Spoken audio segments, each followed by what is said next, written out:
जय जिनेन्द्र।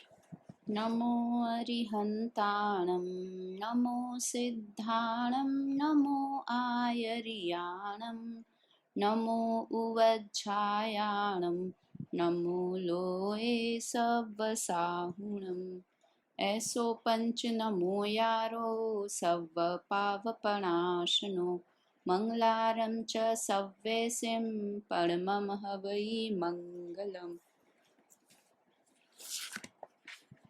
वीतराग विज्ञान भाग 1 षट आवश्यक का पाठ हमारा चल रहा है। षट आवश्यक मतलब 6 तरह की आवश्यकताएं। आवश्यकताएं जैसे हमारी लौकिक में आवश्यकताएं होती है, ऐसे ही यह हमारी धार्मिक आवश्यकता है। धार्मिक आवश्यकता क्या है? हर व्यक्ति के लिए करने योग्य, नियम से करने वाली ये 6 चीजें हैं। देखो, अभी लॉकडाउन का पीरियड चल रहा है, तो जो हमारी बाहरी ज़रूरतें हैं वो हम कर पा रहे हैं कि नहीं। बाहरी ज़रूरतें क्या हैं? रोटी, कपड़ा और मकान। तो खाना हम खा रहे हैं कि नहीं? कि लॉकडाउन है तो हमने खाना बंद कर दिया? नहीं किया। कपड़े पहनने बंद कर दिए? नहीं किए। घर में रहना बंद कर दिया? घर में तो और ज़्यादा सेफली हम रह रहे हैं। तो ये तीनों काम हम, मतलब कुछ भी हो, ये काम मनुष्य करेगा ही करेगा। कि खाना खाना, घर में रहना। घर में रहने का मतलब आराम करना, घर में आराम करना। रहने से मतलब है आराम करना घर में। तो आराम करने का काम, खाना खाने का काम और कपड़े पहनने का काम हो रही है ना। अभी किसी के यहाँ कितनों के यहाँ बाइयाँ नहीं आ रही है, पर ये काम तो, कि खाना तो बनाना ही है, खाना खाना ही है, बर्तन साफ करने ही है, कपड़े बदलने ही हैं, कपड़े धोने ही हैं। मतलब ये काम तो जरूरी काम है, तो उनसे रिलेटेड दूसरे काम भी हो रहे हैं। तो लॉकडाउन में भी हम ये काम कर रहे हैं कि नहीं। किसी के घर खाना बनाने बाई आती थी, वो बाई नहीं आ रही है, तो वो खुद खाना बना के खा रहा है कि नहीं खा रहा है। कि नहीं, बाई नहीं आई है तो चलो आज खाना खाना स्किप कर देते हैं। एक दिन भी हमने स्किप किया खाना खाना? एक दिन भी आराम करना स्किप किया? एक दिन भी नहाना स्किप किया? कपड़े बदलना स्किप किया? नहीं किया। क्यों? क्योंकि ये हमारी आवश्यकता है। तो इसी तरह ये 6 आवश्यक हमारी आवश्यकता है, इसे हमें करना ही करना है। अब वही, लॉकडाउन है तो मंदिर नहीं जा पा रहे, तो देव पूजा तो नहीं होगी, गुरु उपासना नहीं होगी, स्वाध्याय नहीं होगा क्योंकि क्लास सुनने नहीं जा पा रहे हैं। तो ये बता रहे हैं यहाँ पे कि ये 6 काम आप लॉकडाउन में भी कर सकते हैं, घर में रह के भी ये काम कर सकते हैं। जैसे खाना बाई नहीं आ रही फिर भी हम बना के खा रहे हैं कि नहीं, वैसे ही देव पूजा हम मंदिर जाएं या न जा पाएं, किंतु घर में भी हम देव पूजा कर सकते हैं। कर सकते हैं क्या? करना ही चाहिए, इसलिए ये आवश्यकता है। देखो, आजकल बहुत सारी मेडिटेशन की क्लासेस लगती हैं, है ना। सबसे ज़्यादा ये अभी वेमिनार्स वगैरह चल रहे हैं मेडिटेशन की। तो वो लोग क्या कहते हैं कि कुछ भी अच्छी चीज़ सोचो, अच्छे काम करो, अच्छी बात सोचो। मेडिटेशन में मूल तो क्या होता है कि आप आंख बंद करके अच्छे अच्छे विचार करो, 5 मिनट का समय अपने लिए निकालो। और ऐसे ऐसे बहुत सुने भी होंगे आप लोगों ने मोटिवेशनल लीडर्स के कुछ कुछ। तो हम जब पूजा कर रहे हैं, हम जब स्वाध्याय कर रहे हैं, तो हम क्या कर रहे हैं? मोटिवेशन का ही काम कर रहे हैं। अपने आप को मेडिटेशन कर रहे हैं, हम मेडिटेशन का काम कर रहे हैं हम वो। तो अपने से अच्छे, अपने से जो पूज्य हैं उनको स्मरण करना, वही तो देव पूजा और गुरु उपासना है। मतलब पूजा करना बोझा नहीं लगना चाहिए। पूजा, देव पूजा और गुरु उपासना को हम ऐसे भी कह सकते हैं कि जिसको जो बनना हो ना, उसके प्रति सम्मान बहुमान आता ही है। वो उन्हें अपना आदर्श मानता है, तो उनके उसके प्रति उसकी चीज़ें देखना, उसकी वीडियोस देखना, उसकी बातें सुनना, वो सब चीज़ें अच्छी लगती है। तो हमारे आदर्श कौन है? भगवान है। क्यों है भगवान आदर्श? क्योंकि वे पूर्ण सुखी हैं और हमें भी सुखी होना है। तो इसलिए देव पूजा, गुरु उपासना और स्वाध्याय, ये तीनों चीज़ें मतलब देव पूजा और गुरु उपासना तो उनका बहुमान है कि अरे आप कितने महान हैं, आप पूर्ण सुखी हैं, ऐसा उनका बहुमान करना है। और स्वाध्याय अर्थात जो उन्होंने बात कही है वे कैसे सुखी हुए हैं उस मार्ग को बताना, वो मार्ग उन्होंने शास्त्रों में बताया है तो उस मार्ग को जानना, वो स्वाध्याय करना है। तो अब सरल है कि नहीं स्वाध्याय करना, यानी 1 घंटे कोई जिनवाणी पढ़ना नहीं, बहुत सरल चीज है। स्वाध्याय को सरलता से हम क्या कह सकते हैं कि सुखी होने का मार्ग जानना, सुखी होने का रास्ता जानना, वो स्वाध्याय करना है।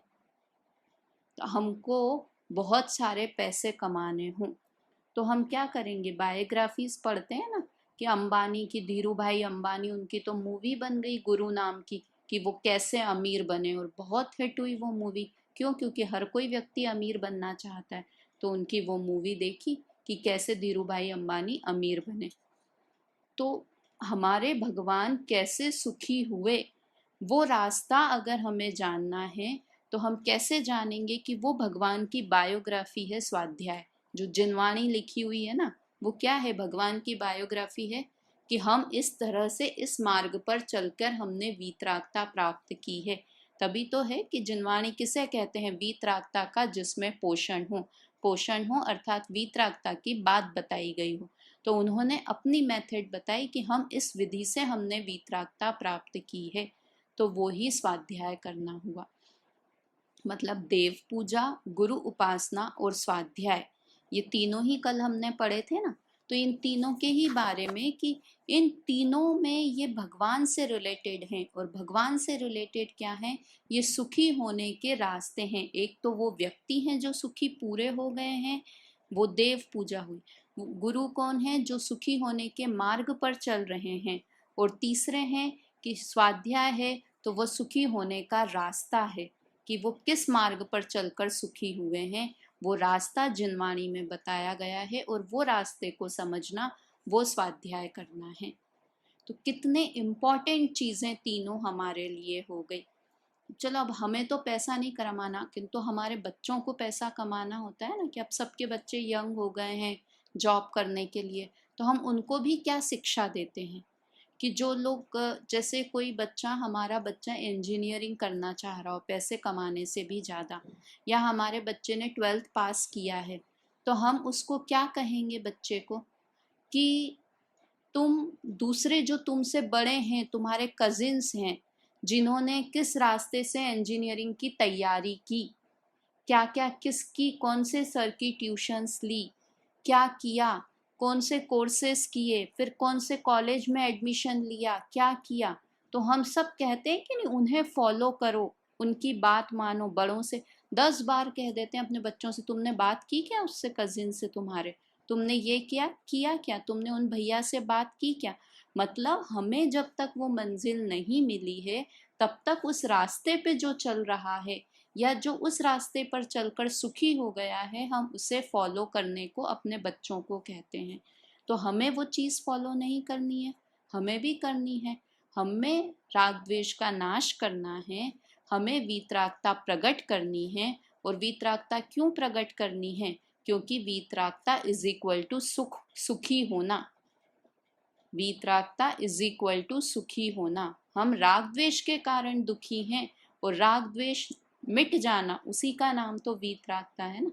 राग द्वेष के कारण दुखी हैं और राग द्वेष मिट गया, इज इक्वल टू हम सुखी हो गए। मतलब वीतरागता इज इक्वल टू सुखी होने का रास्ता। सुखी होना रास्ता भी नहीं। तो अगर हमें सुखी होना है तो हमें राग द्वेष कम करना है। और वो सुखी होने का रास्ता किन्होंने, सुखी कौन हो गए हैं कि सच्चे देव गुरु, और उन्होंने जो जिनवाणी में रास्ता बताया है उस पर चलकर हम भी सुखी हो सकते हैं। तो इस तरह ये देव पूजा, गुरु उपासना और स्वाध्याय, ये क्यों मैं महत्व बता रही हूँ इस चीज़ का, क्योंकि हमें आवश्यकता कब लगेगी कि ये हमारे लिए आवश्यक है, ये हमारे लिए जरूरी काम है, यह हमें कब लगेगा, जब उस चीज़ की महिमा आएगी। हम पूजा क्यों करें, सबसे बड़ा प्रश्न होता है आज की जनरेशन का, तो बहुत रहता है कि क्या फ़ायदा पूजा करने से मम्मी, क्या फ़ायदा स्वाध्याय करने से, बहुत प्रश्न होते हैं, ये बहुत लोगों के भी होते हैं। किंतु पूजा का आगे का फायदा तो ये, तुरंत का फायदा क्या है कि मन में शांति होती है। हम निर्विकारी निर्विकल्प भगवान की स्तुति करेंगे तो उनको देखकर, उनके गुणों को याद करके कि ओ हो, कोई ऐसा सुखी, ऐसा शांत पुरुष कोई हो सकता है, तो एकदम हमारे चेहरे पे खुशी प्रकट हो जाएगी। अगर हम भाव सहित पूजा करेंगे तो, बोलने के लिए पूजा करेंगे की बात नहीं है, भाव सहित पूजा करेंगे तो। जैसे हमने देव की पूजा की तो केवल रवि किरणों से जिसका संपूर्ण प्रकाशित है अंतर, तो ऐसे एकदम वो भगवान की याद हमारे अंदर आनी चाहिए कि केवल ज्ञान रूपी सूर्य से जिनका हृदय प्रकाशित है, ऐसे भगवान। मतलब हम भाव सहित पूजा करेंगे तो उसमें हमें मन भी लगेगा और उसका हमें फल भी अच्छे से मिलेगा। पुण्य बंध जो हमें फल चाहिए, वह बंध का फल भी सही सही लगेगा। तो इसलिए देव पूजा, गुरु उपासना और स्वाध्याय, ये तीनों हमारे जीवन की जरूरत है, आवश्यकता है, नेसेसिटी है। देव पूजा के बारे में कल हमने बात की थी। एक निश्चय देव पूजा होती है, एक व्यवहार देव पूजा होती है। निश्चय देव पूजा तो सब में एक सी है। निश्चय देव पूजा, गुरु उपासना आदि की ज्ञानी श्रावक के योग्य आंशिक शुद्धि, वह निश्चय से देव पूजा है।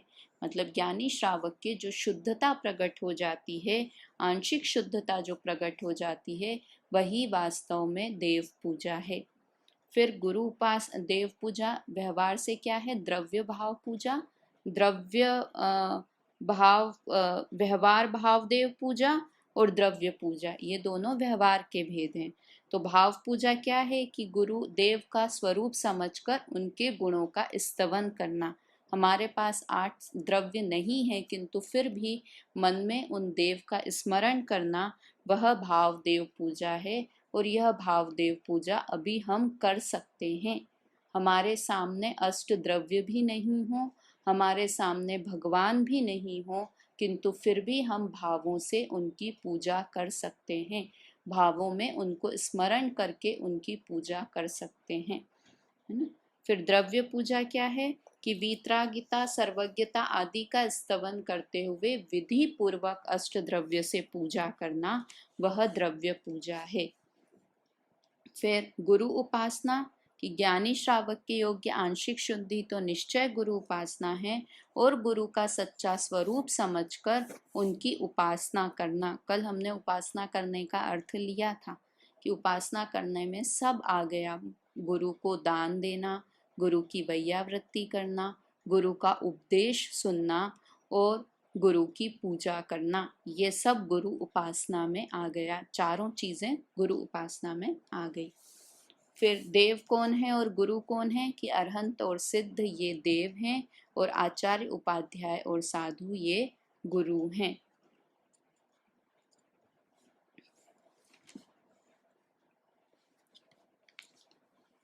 इसके बाद है स्वाध्याय।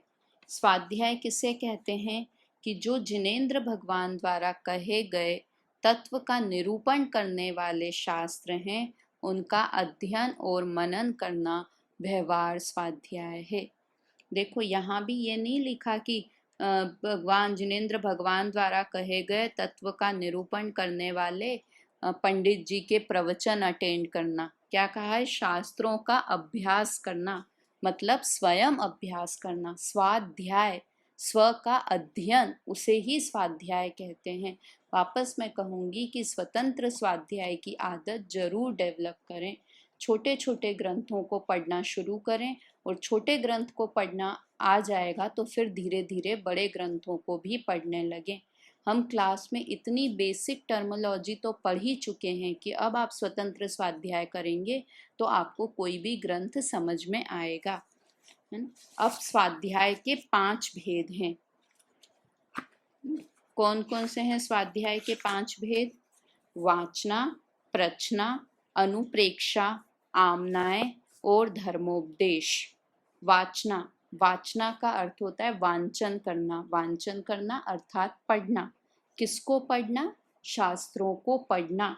देखो यहाँ भी पहला भेद ही स्वाध्याय का क्या है कि स्वयं से पढ़ना, सुनना कहीं भी स्वाध्याय के भेद में आप देखना, सुनना तो बहुत आएगा ही नहीं कहीं पर। कि पूछना, जैसे प्रश्ना है वो भी पूछना कि जो हमने पढ़ा उसमें हमें कोई डिफिकल्टी है तो वो हमसे जो ज़्यादा ज्ञानी लोग हैं या जिन्हें उनका अर्थ आता हो उससे पूछना, वह प्रश्ना है। सुनना यानी कि सिर्फ कोई क्या होता है कि सुनने में, स्वाध्याय सुनने में तो ठीक है, हम 10 लोग 15 लोग सुन रहे हैं तो सबकी तरफ तो ध्यान रहता भी नहीं है प्रवचनकार का, तो आधी चीज़ें हमने सुनी आधी चीज़ें नहीं सुनी। किंतु स्वाध्याय में ऐसे कम चांसेस होते हैं। तो वाचना यानी पढ़ना, प्रश्ना यानी पूछना, फिर है अनुप्रेक्षा। अनुप्रेक्षा का अर्थ ही होता है बार बार चिंतन करना। अनुप्रेक्षा यानी भावना, 12 भावना को 12 अनुप्रेक्षा बोलते हैं ना, तो अनुप्रेक्षा यानी बार बार चिंतन करना कि जो हमने पढ़ा है उसे बार बार पुनः पुनः, हमने आज सुबह समझो 8 से 9 स्वाध्याय किया, तो हमको अब दूसरे दिन मानो हम 8 से 9 स्वाध्याय करने वाले हैं, तो वो 24 घंटे का समय हुआ ना 8 से 8, तो उसमें दिन भर में उस चीज़ को याद आना चाहिए कि अरे आज मैंने ये पढ़ा था, ऐसा याद आना चाहिए। क्योंकि क्या होता है कि हमको मूवी देखने जाते हैं तो वो याद रहती है नहीं रहती है, 4 दिन तक याद रह जाएगी वो मूवी, 4 दिन तक क्या बरसों तक याद रह जाती है वो मूवी। तो हमने जो पढ़ा उसका 24 घंटे तक बार बार विचार कि हमने अच्छा आज ये पढ़ा था, आज स्वाध्याय का ऐसा भेद पढ़ा था, आज हमने ये पढ़ा था, कुछ भी किसी 7 तत्व के बारे में पढ़ा था, आज मैंने ये जीव तत्व के बारे में पढ़ा, ये अजीव तत्व के बारे में पढ़ा। इस तरह राग द्वेष के भाव आश्रव भाव हैं, जो मुझे ये अभी राग का परिणाम हो रहा है ये आश्रव है। मतलब ये सब चिंतन करना, और आमनाएं भी वही है, पुनः पुनः दोहराना।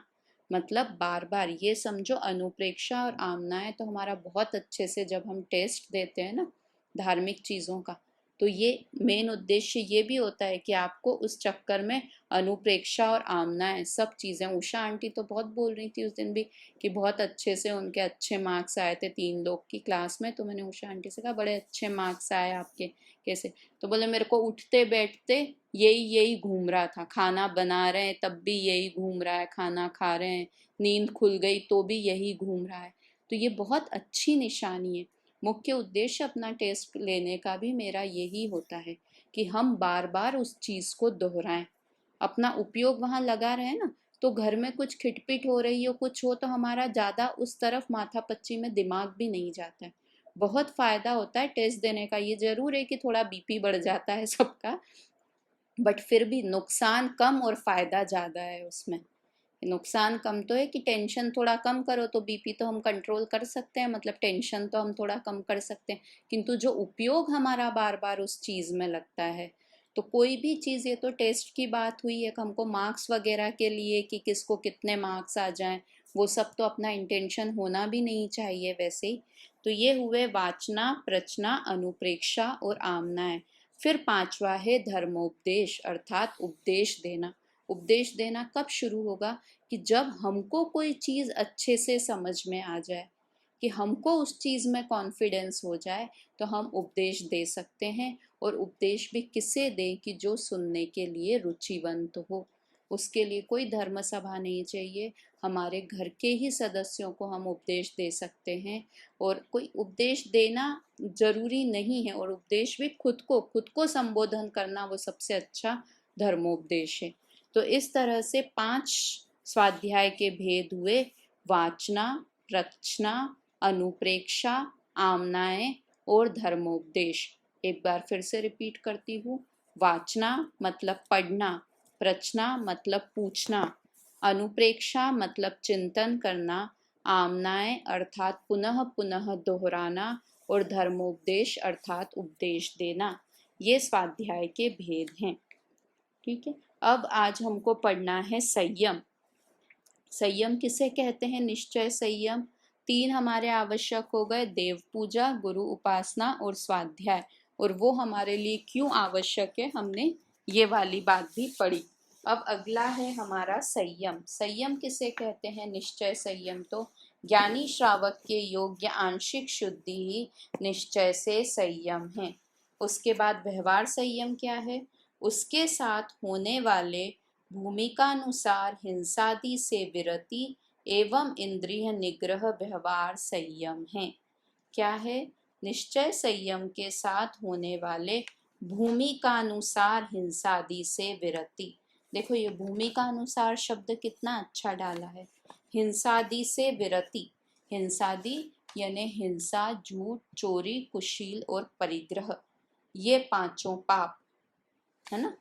हिंसादि से विरति और इंद्रिय निग्रह, हिंसादि से विरति में एक तो ये भी कि पांचों पाप से विरति, और दूसरा किस किस की हिंसा से। ये दो तरह का संयम होता है, एक प्राणी संयम और एक इंद्रिय संयम।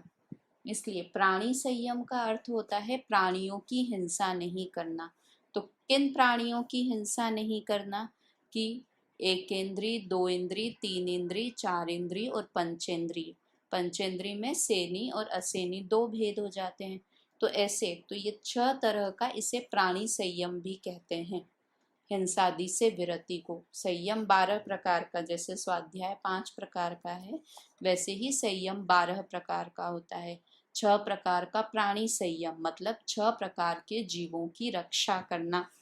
तो 6 प्रकार के जीवों की रक्षा यानी एक ये भी 6 प्रकार के होते हैं कि 5 स्थावर जीव और 1 त्रस जीव, ऐसे 6 प्रकार के जीवों की हिंसा से बचना, या 5 इंद्रिय जीव और पांचेंद्रिय में संगी और असंगी, ऐसे 2 जीव।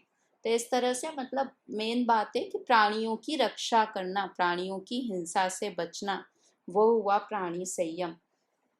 अब यहाँ लिखा है भूमिका अनुसार। तो भूमिका अनुसार का अर्थ होता है कि वास्तव में तो देखा जाए तो जल एक इंद्रिय जीव है, तो जल भी हमें नहीं लेना चाहिए। किंतु क्या हम जल के बिना रह पाते हैं? नहीं रह पाते। तो इसलिए लिखा है कि भूमिका अनुसार हिंसा आदि से विरक्ति, कि हम जल तो पान करेंगे किंतु जबरदस्ती जल फैलाएंगे नहीं, जबरदस्ती से बिना काम से पानी को फैलाएंगे नहीं। आधा आधा घंटा तक शॉवर से नहा रहे हैं, बहुत तेज नल खोल के बर्तन धो रहे हैं, अनछने पानी से बर्तन धो रहे हैं, वो हिंसा आदि से विरति तो हम कर सकते हैं उस हिंसा से तो। किंतु बिल्कुल ही पानी पीना बंद कर दें, वो हम नहीं कर सकते। वास्तव में तो सांस लेते हैं ना, उसमें भी जीवों की हिंसा होती है, तो सांस लेना तो बंद नहीं कर सकते। तो इसका मतलब है भूमिका अनुसार हिंसा आदि से विरति। जैसे मुनिराज हैं, वो तो कैसे हैं? जल मृतिका बिन और नहीं, ये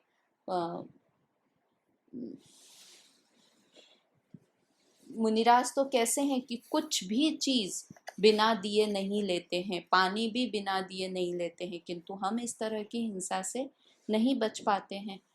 तो इस तरह से ये यथा योग्य अपने भूमिका अनुसार हिंसा आदि से विरति समझना। और दूसरा है इंद्रिय निग्रह। निग्रह मतलब कंट्रोल करना, इंद्रियों को कंट्रोल में करना। तो ये भी हम भूमिका अनुसार ही कर सकते हैं।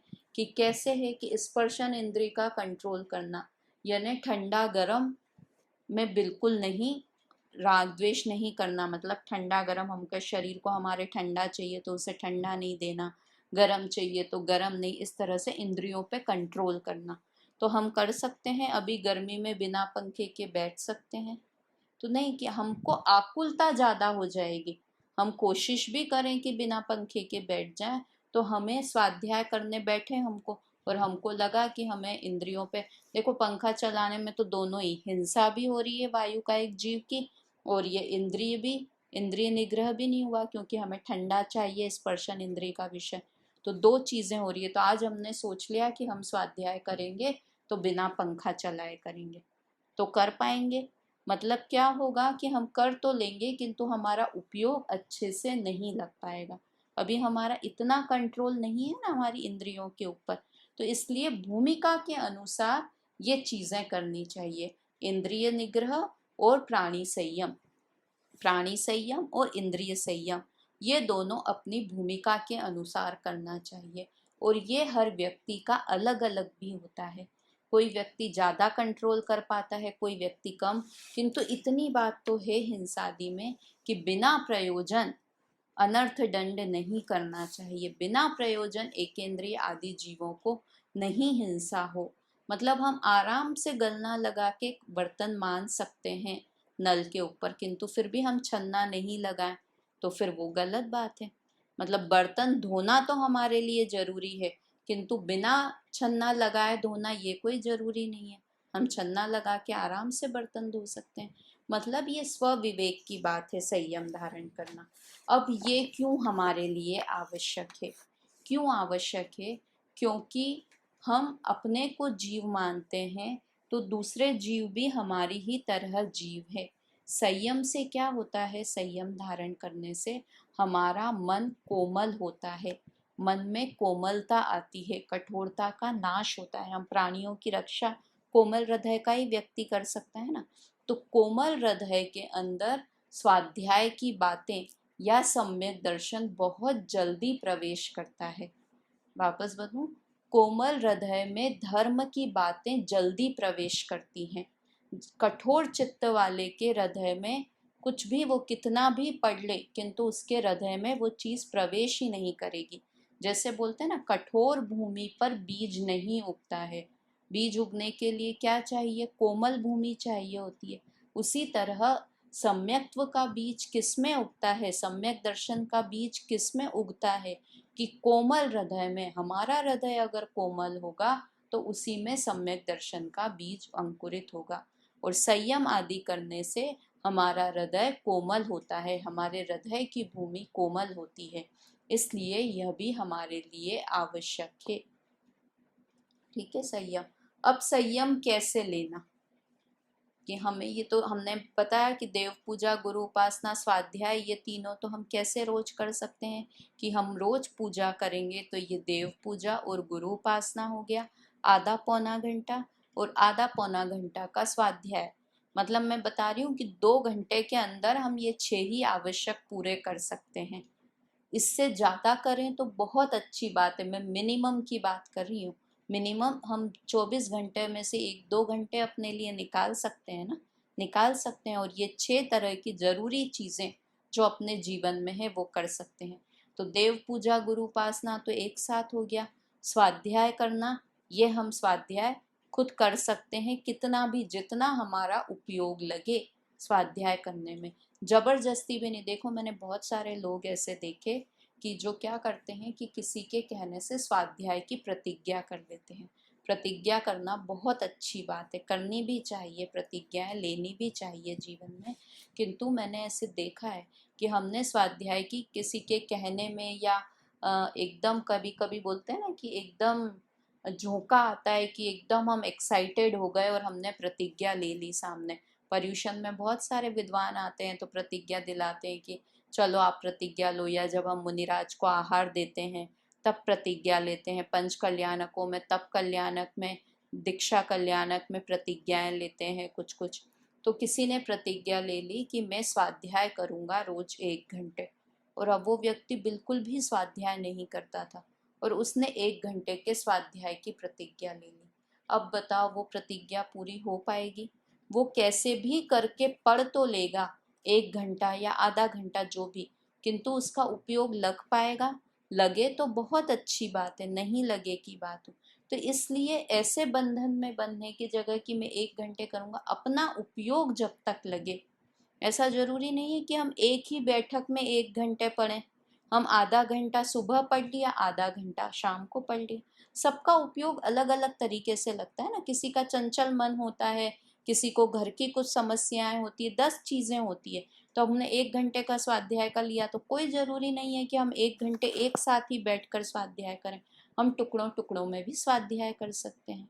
तो इस तरह से देव पूजा, गुरु उपासना, स्वाध्याय हुआ। अब हम संयम रोज कैसे धारण करें? कि जो हम ये विवेक रख रहे हैं प्राणियों को बचाने का, वो तो संयम है ही है।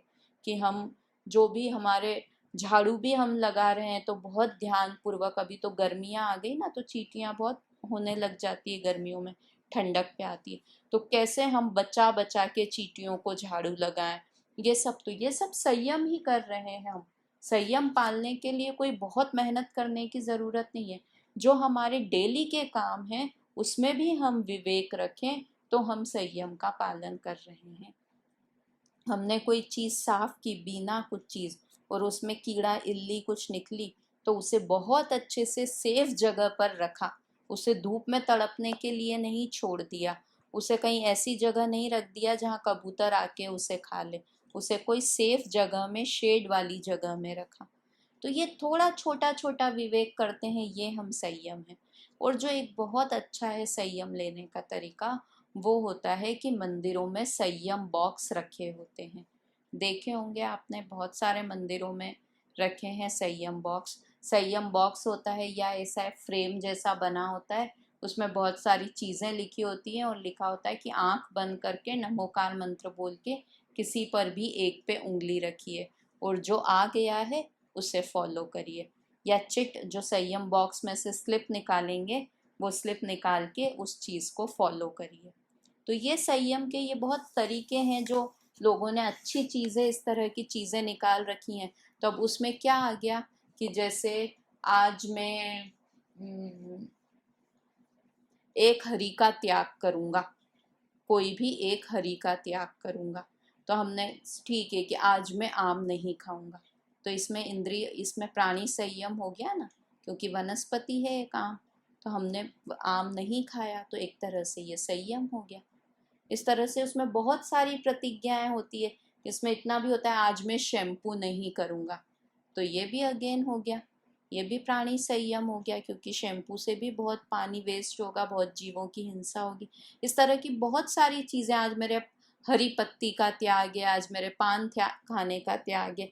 और इसमें भी एक ये समझदारी रखनी चाहिए कि जो चीज़ हम पहले से फॉलो कर रहे हैं, जो चीज़ हम पहले से ही पान नहीं खाते और उसमें संयम बॉक्स में निकल गया आज मैं पान नहीं खाऊंगा, तो हमने कहा चलो चलो अच्छा हो गया, ये तो मैं पहले से ही करता हूँ, तो ये इजी हो गया। मतलब ऐसे बता रही हूँ, बच्चे कर जाते हैं ऐसे, इसलिए हम लोग तो समझदार हैं। तो इस तरह से डेली डेली का भी संयम ले सकते हैं, और नहीं तो हमारी डेली की चीज़ों में भी हम संयम बरत सकते हैं, संयम का पालन कर सकते हैं। तो हो गया ना सरल ये संयम आवश्यक भी। उसके बाद है तप। तप किसे कहते हैं कि निश्चय से तो ज्ञानी श्रावक के योग्य आंशिक शुद्धि वही तप है। और व्यवहार तप क्या है कि निश्चय तप के साथ होने वाले अनशन आदि संबंधी शुभ भाव। अनशन आदि संबंधी शुभ भाव मतलब जो शुभ भाव होते हैं अनशन वगैरह करने के, तो ये तप भी 12 प्रकार के होते हैं। 6 अंतरंग तप और 6 बहिरंग तप। कौन कौन से होते हैं? 6 अंतरंग तप और 6 बहिरंग तप। और बहिरंग तप कौन से होते हैं? जो बाहर से सबको दिखाई देते हैं, ऐसे तप। तो ये हैं अनशन, अवमोदर्य, वृत्ति परिसंख्यान, रस परित्याग, विविक्त शय्यासन और काय क्लेश। ये 6 बहिरंग तप हैं। एक बार हम शॉर्ट में इनको पढ़ लेते हैं। 6 बहिरंग और 6 अंतरंग तप होते हैं। हम बहिरंग तप की बात कर रहे हैं। देखो ये भेद प्रभेद याद हो जाए तो बहुत अच्छी बात है, कोशिश करना चाहिए, क्योंकि जब हमें पता ही नहीं होगा तो हम तप धारण कैसे करेंगे बहिरंग? हमें पता तो हो कि ये भी तप है एक तरह का। तो पहला है अनशन। अनशन का अर्थ होता है 4 प्रकार के आहार, विषय व कषाय का त्याग करना। विषय कषाय का त्याग करना व 4 प्रकार के आहार का त्याग करना अनशन है। सिर्फ खाना छोड़ देना अनशन नहीं है। कितना है? 4 प्रकार के आहार। आहार 4 प्रकार के कौन से हैं? खाद्य, पेय, स्वाद्य और लेय। 4 प्रकार के आहार होते हैं। खाद्य यानी खाने योग्य, पेय मतलब पीने योग्य, स्वाद्य मतलब स्वाद के योग्य, जो इलायची लौंग सुपारी होते हैं ना, वो स्वाद्य। और लेय, लेय मतलब लेप करते हैं, जैसे उपवास में लेप कर लेते हैं ना कई लोग, घी का लेप लगा लो या ऐसे, तो वो सब लेप हुआ। तो चारों प्रकार के आहार का त्याग, सिर्फ भोजन का ही नहीं, क्योंकि कई लोग क्या करते हैं कि अब करने के लिए ठीक है, कई श्वेतांबरों में भी शायद ऐसा होता है, मुझे कंफर्म नहीं है, कि खाना नहीं खाते हैं किंतु पानी पीने की उनके छूट होती है। किंतु जो हम जिस अनशन को, जो उपवास को मानते हैं, वह है कि 4 ही प्रकार के आहार का त्याग होना चाहिए। विषय और कषाय का त्याग होना चाहिए। विषय मतलब क्या होता है? 5 इंद्रियों के विषय, पांचों इंद्रियों के विषय का त्याग करना और कषाय का त्याग करना। आकुलता नहीं होनी चाहिए, उपवास करने के बाद किसी भी तरह की कषाय नहीं होनी चाहिए। कषाय ने क्रोधमान माया लोभ नहीं, नो कषाय भी। हास्य रति अरति शोक भय जुगुप्सा। शोक हो गया, अरे बाप रे क्या करूं, पड़े हैं बिल्कुल एकदम परेशान हो गए उपवास करके, तो वो नहीं होना चाहिए। तो अनशन क्या हुआ, 4 प्रकार के आहार, विषय और कषाय का त्याग करना अनशन है। अवमोदर्य, अवमोदर्य का दूसरा नाम ऊनोदर भी है। ऊन मतलब होता है कम, और दर उदर मतलब होता है, उधर पेट को बोलते हैं। तो कम, पेट में कम खाना, जितना खाना हो उससे कम खाना। तो दिन में एक बार भूख से कम आहार करना वो अवमोदर्य है। तो अनशन, अवमोदर्य। फिर तीसरा है वृत्ति परिसंख्यान, अनेक प्रकार की अटपटी प्रतिज्ञाओं की पूर्ति होने पर भोजन करना, इसे कहते हैं वृत्ति परिसंख्यान। इस तरह की प्रतिज्ञाएं ले लेना अटपटी, जो ये मुनिराज वगैरह, मोस्टली तो तप मुनिराजों के होते हैं, मुनिराज के भी 12 प्रकार के तप होते हैं, ये ही 12 तप हैं, तो ये भी अपनी भूमिका के अनुसार अपने लेना चाहिए। फिर है रस परित्याग। रस परित्याग मतलब 6 प्रकार के रस होते हैं, उनका त्याग करना, उनका किसी किसी का किसी दिन कौन सा रस का त्याग कर दिया, इस तरह से रस का परित्याग करना, वह रस परित्याग। विविक्त शय्यासन मतलब कठोर भूमि पर सोना, नरम जमीन पर नहीं बैठना, जिस तरह से विविक्त शय्यासन होता है। और फिर है काय क्लेश, की काया को क्लेश पहुंचाना, मतलब जो काया को अच्छा लग रहा है वैसा नहीं करना, मतलब काया के गुलाम नहीं रहना, वो काय क्लेश होता है। तो अनशन, अवमोदर्य, वृत्ति परिसंख्यान, रस परित्याग, विविक्त शय्यासन और काय क्लेश, यह 6 प्रकार के बाह्य तप हैं। अब 6 प्रकार के अंतरंग तप कौन से हैं? प्रायश्चित, विनय, वैयाव्रत, स्वाध्याय, व्युत्सर्ग और ध्यान। ऐसे है कि ये जो 12 तप है ना, कि अनशन से कठिन अवमोदर्य, अवमोदर्य से कठिन वृत्ति परिसंख्यान, वृत्ति परिसंख्यान से रस परित्याग, फिर विविक्त शय्यासन, फिर काय क्लेश और कठिन, फिर प्रायश्चित और कठिन, फिर विनय और फिर वैयाव्रत और फिर स्वाध्याय, फिर व्युत्सर्ग, और सबसे बड़ा तप होता है ध्यान। ध्यान सबसे बड़ा तप होता है। प्रायश्चित करना अर्थात क्या होता है? प्रमाद से लगे दोषों को दूर करना। जो हमने जो भी प्रतिज्ञा ली उसमें प्रमाद के कारण कोई दोष लग गया है, तो उन दोषों को दूर करना, उसका नाम है प्रायश्चित।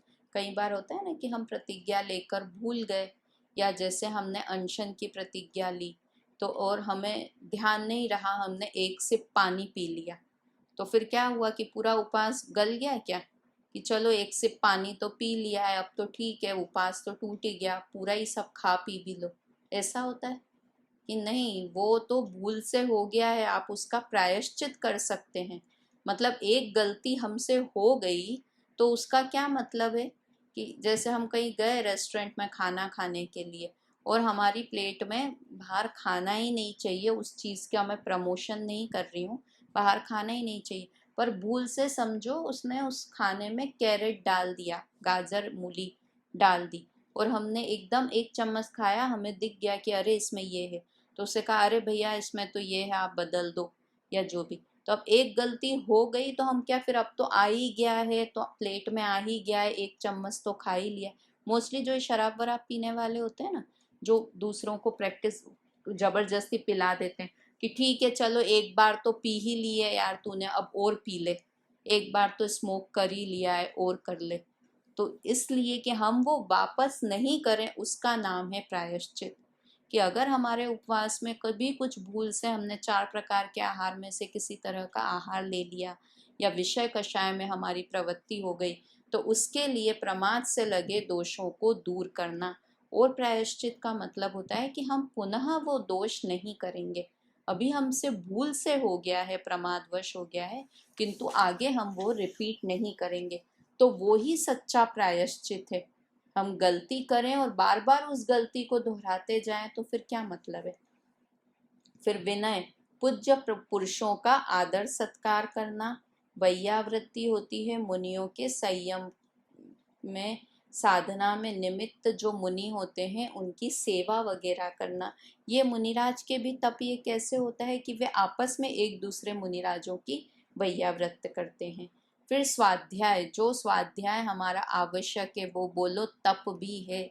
स्वाध्याय परम तपः, स्वाध्याय के लिए तो कितनी चीजें हैं, मतलब स्वाध्याय करना यानी ऑलमोस्ट उत्कृष्ट ध्यान से एक व्युत्सर्ग और आया, और उसके बाद उसके पहले स्वाध्याय मतलब 6 बहिरंग तप, फिर 7वां प्रायश्चित, 8वां विनय, 9वां वैयाव्रत और 10वें नंबर का तप है स्वाध्याय। उसके बाद तो 11वां व्युत्सर्ग और 12वां ध्यान। ये उत्तरोत्तर ज्यादा महान तप हैं, आगे आगे के तप ज्यादा। तो ध्यान तो सबसे अच्छा तप है ही, वो तो हमें पता ही है, किंतु स्वाध्याय परम तप ये भी आता है ना कि स्वाध्याय परम तप है, उत्कृष्ट तप है। मतलब हम स्वाध्याय कर रहे हैं, आप लोग स्वाध्याय कर रहे हैं, तो वास्तव में बहुत ही शाबाशी का काम है ये। स्वाध्याय में अगर हमारा मन लगने लगा है, हमारी रुचि लगने लगी है स्वाध्याय में, तो समझ लीजिए कि हम पूरे दिन का सबसे उत्कृष्ट कार्य कर रहे हैं। वास्तव में ये फीलिंग आनी चाहिए। हम जब स्वाध्याय कर रहे हैं तो 24 घंटे को एक अचीवमेंट लगना चाहिए कि आज मैंने ये अच्छा काम किया। जैसे होता है कि नहीं कि हमने कुछ अच्छी डिश बनाई आज, अभी तो बड़ी डिश बनाने की कॉम्पिटिशन्स चल रही है लॉकडाउन में कि कौन अच्छी डिश बना रहा है, क्या बना रहा है। आज मैंने रसगुल्ले बनाए, अरे पहली बार ही बनाए और इतने अच्छे स्पंजी रसगुल्ले बने, या कुछ कुछ ऐसे। तो वो एक अचीवमेंट लगती है ना हमको कि अरे 10 लोगों को बताएंगे फ़ोन करके भी कि देखो मैंने आज रसगुल्ले बनाए और इतने स्पंजी रसगुल्ले बने, बिल्कुल बाजार के जैसे। तो वो अचीवमेंट लगता है ना। तो ऐसे स्वाध्याय अचीवमेंट लगना चाहिए कि मैंने आज 1 घंटा स्वाध्याय किया और मेरा 1 घंटा स्वाध्याय करने में पूरा मन लगा। वो स्वाध्याय है, वो तप है स्वाध्याय। वो आवश्यक में भी है और तप भी कर रहे हैं। मतलब अगर हम स्वाध्याय कर रहे हैं तो हमारे 6 आवश्यक का आवश्यक भी हो रहा है और तप का भी फॉलो हम तब भी कर रहे हैं। तो हुआ ना उत्कृष्ट स्वाध्याय। तो तब भी फॉलो होने लग गए। 4 आवश्यक तो हो गए आपके रोज, देव पूजा, गुरु उपासना, स्वाध्याय, संयम और तप। कितने इजी हैं 6 आवश्यक का फॉलो करना।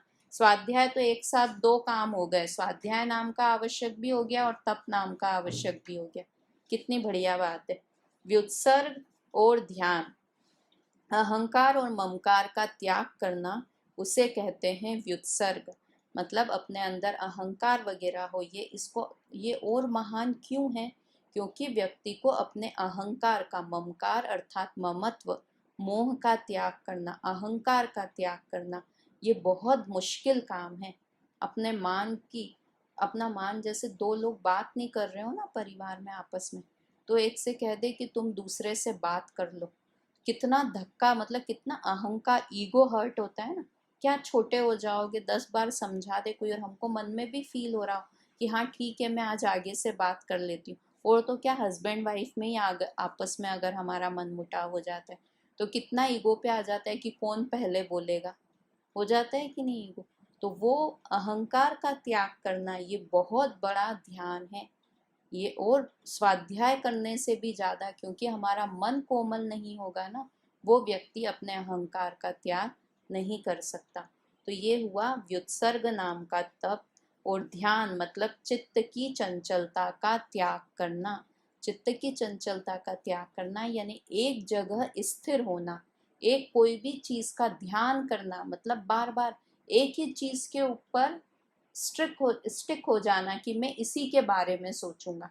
तो जो ये योगा वगैरह वाले होते हैं ना, ये किस चीज का ध्यान करवाते हैं? आपकी सांसों का ध्यान करो, आपकी सांस आ रही है, आपकी सांस जा रही है, इस चीज का ध्यान करो। वो गलत है ऐसा नहीं कहती, किंतु वो शरीर को वो रखाने के लिए ध्यान करवाते हैं। तो अपने को किस तरह का ध्यान करना है कि हमें तो आत्मा का ध्यान करना है। सांसें तो आ रही हैं जा रही हैं वो अलग है, किंतु हमें ध्यान क्या करना है कि चित्त की चंचलता का त्याग करके अपनी आत्मा का ध्यान करना है। तो ये हुआ ध्यान नाम का तप। तो इस तरह हमारे आज तप की बात भी हुई, एक दान, और फिर एक ये जो षट आवश्यक का पूरा सार है वो हम कल पढ़ेंगे। एक बार हमने आज क्या क्या भेद प्रभेद पढ़े हैं। स्वाध्याय के 5 भेद हैं। वाचना, प्रचना, अनुप्रेक्षा, आमनाय और धर्मोपदेश। ये स्वाध्याय के 5 भेद हैं। संयम 2 तरह का, प्राणी संयम और इंद्रिय संयम, मतलब प्राणियों की हिंसा से बचना और इंद्रियों पर विजय करना, ये इंद्रिय संयम हुआ। 2 तरह का संयम। और तप भी 2 तरह के, 6 बहिरंग तप और 6 अंतरंग तप। बहिरंग तप कौन से हैं? अनशन, अवमोदर्य, वृत्ति परिसंख्यान, रस परित्याग, विविक्त शय्यासन और काय क्लेश, ये बहिरंग तप। और अंतरंग तप कौन से हैं? प्रायश्चित, विनय, वैयाव्रत, स्वाध्याय, व्युत्सर्ग और ध्यान। और इन्हें याद क्यों करना है? क्योंकि हमें पता होगा कि ये तप हैं, तभी तो हम तप कर पाएंगे ना। तो इसलिए कोशिश करिए कि ये याद हो जाए। अगर आप लोगों को चाहिए तो मैं इसका फोटो, वैसे मोस्टली आप लोगों के पास लिखे हुए होंगे भी और कहीं कहीं ग्रंथ में भी लिखे हुए हैं, पर लिखें क्यों? अभी के अभी क्लास में ही याद कर लेना। प्रायश्च, अनशन, अवमोदर्य, वृत्ति परिसंख्यान, रस परित्याग, विविक्त शय्यासन और काय क्लेश, ये बहिरंग तप हैं। और अंतरंग तप प्रायश्चित, विनय, वैयाव्रत, स्वाध्याय, व्युत्सर्ग और ध्यान, ये 6 अंतरंग तप हैं। इस तरह हमारी ये आज की चर्चा हुई। कल हम दान की चर्चा और षट आवश्यक का पूरा एक शॉर्ट में रिवीजन करेंगे। जय जिनेंद्र।